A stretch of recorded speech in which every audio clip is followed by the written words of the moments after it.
what is it we're looking for when we talk about value and price combination? Well, I think when you're looking at value and price, it's important to be sure about how much it costs to produce your product and get it to the customer. And that goes way beyond just a bill of materials. There are costs involved in things like production, marketing, packaging, logistics, testing.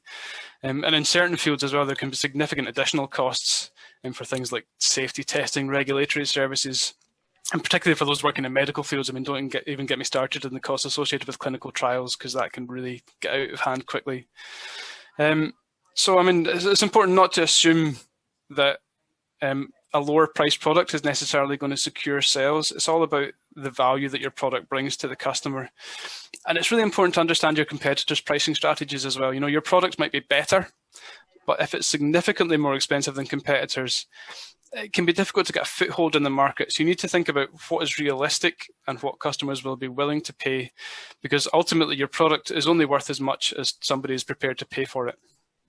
Yeah, yes, that's true. And I think that the price of your product, I think you're absolutely right. You have to take in all of the different things that contribute to the price, the real cost of production. But it's also competing on cost is not always the smartest strategy, because there's very few places for you to go from there.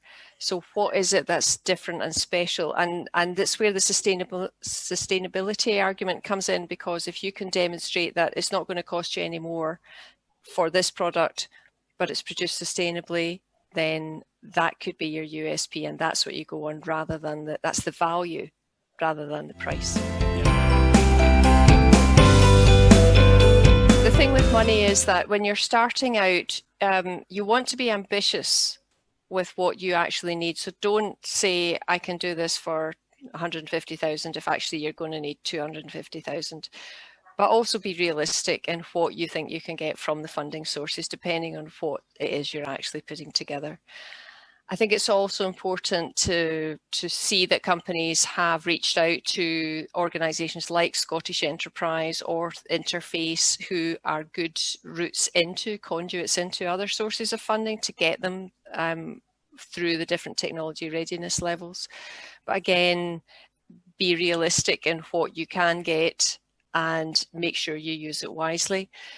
When it comes to the commercialization stage and you are going to serious investors, or you're looking for seed funding from an investor, then understand what their criteria are, understand the kinds of projects that they're likely to invest in, how patient are they going to be for their returns. Or if you know it's going to take you another 3 years to get to market, don't necessarily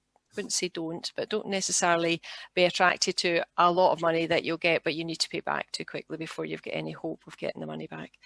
But yeah, it's a really tricky one, because there's a lot of interest and passion around the technology, but it is about making a product, and that is about making money. Yeah, I totally agree. And yeah, there's a lot of funding out there, but it can be a difficult landscape to navigate. And just to reiterate your point about, there's so much support available through Scout or through our partners like Scottish Enterprise and Interface, just to help you put together that strong case for investment, which is so key to getting to the next stage of funding your business.